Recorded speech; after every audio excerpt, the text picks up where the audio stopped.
A parallel plate condenser with a dielectric of dielectric constant K between the plates has a capacity C and is charged to potential V volts. The dielectric slab is slowly removed from the between the plates and then reinserted.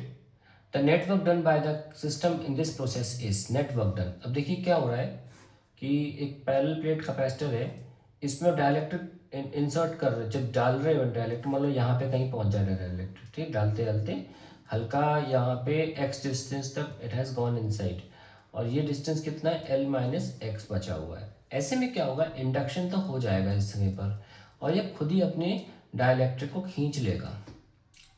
लेकिन अगर आप अपना काम निकालना चाहते हो तो work done जो आएगा, क्योंकि ये नेचुरली खुद ही हो सकता है, जब भी खुद हो सकता है तो वर्क डन बाय फील्ड होगा पॉजिटिव, क्योंकि फील्ड फोर्स इधर है और डिस्प्लेसमेंट भी इधर आ रहा है, तो वर्क डन बाय फील्ड जो है वो तो आएगा positive. F integration of F D x ले सकते हो, क्योंकि जो फोर्स है वो even if it is constant we can writing like this, okay। now if you actually solve the force, जो फोर्स होता है वो कांस्टेंट होता है, ओके, निकल के आएगा डेरिवेशन में कांस्टेंट आएगा, so we can simply write f into l. Now अगर हम इसको बाहर निकालेंगे तो हमें मेहनत करनी पड़ेगी, और बाहर निकालने में जो फोर्स वर्क डन होगा वो पॉजिटिव आएगा, और अंदर डालने में जो वर्क डन आएगा वो नेगेटिव आएगा, इन और आउट।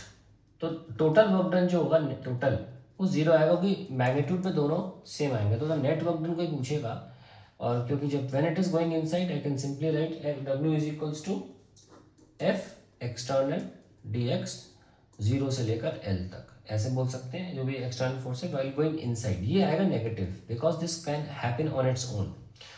जब भी नेचर में कोई चीज़ खुद हो सकती है और आप उस वही चीज़ करने लग जाओ तो वर्क डन नेगेटिव आएगा आपका किया हुआ। जैसे कि मैं एग्जांपल देता हूँ, अगर ये ब्लॉक जो है वो आप छोड़ दो, आपके हाथ में है, ज़मीन है, ये आपका हाथ है, पाम है, आपने छोड़ दिया तो खुद नीचे चला जाएगा। लेकिन अगर आप कहो नहीं नहीं मैं नीचे लेके जाऊँगा, तो आप अगर नीचे लेके जाओगे तो आपका वर्क डन नेगेटिव आएगा, क्योंकि ये खुद हो सकता था। ये बेसिक सिंपल लॉजिक से समझोगे तो ईजी लगेगा ये, ठीक है। तो इस तरीके से ये अंदर खुद जा सकता था, जैसे आप थोड़ा भी एंटर कराते हो ना डायइलेक्ट्रिक को, फिर इंडक्शन से खुद ही चला जाएगा अंदर। सिमिलरली जब बाहर आएगा वहां आपको मेहनत लगेगी, और वहां यहाँ तो खैर नेगेटिव आएगा आंसर, यहाँ एग्जैक्टली सेम आंसर आएगा पर पॉजिटिव आएगा, ठीक है। तो ये आएगा पॉजिटिव, तो नेट वर्क डन जो आ रहा है वो इसीलिए जीरो आएगा।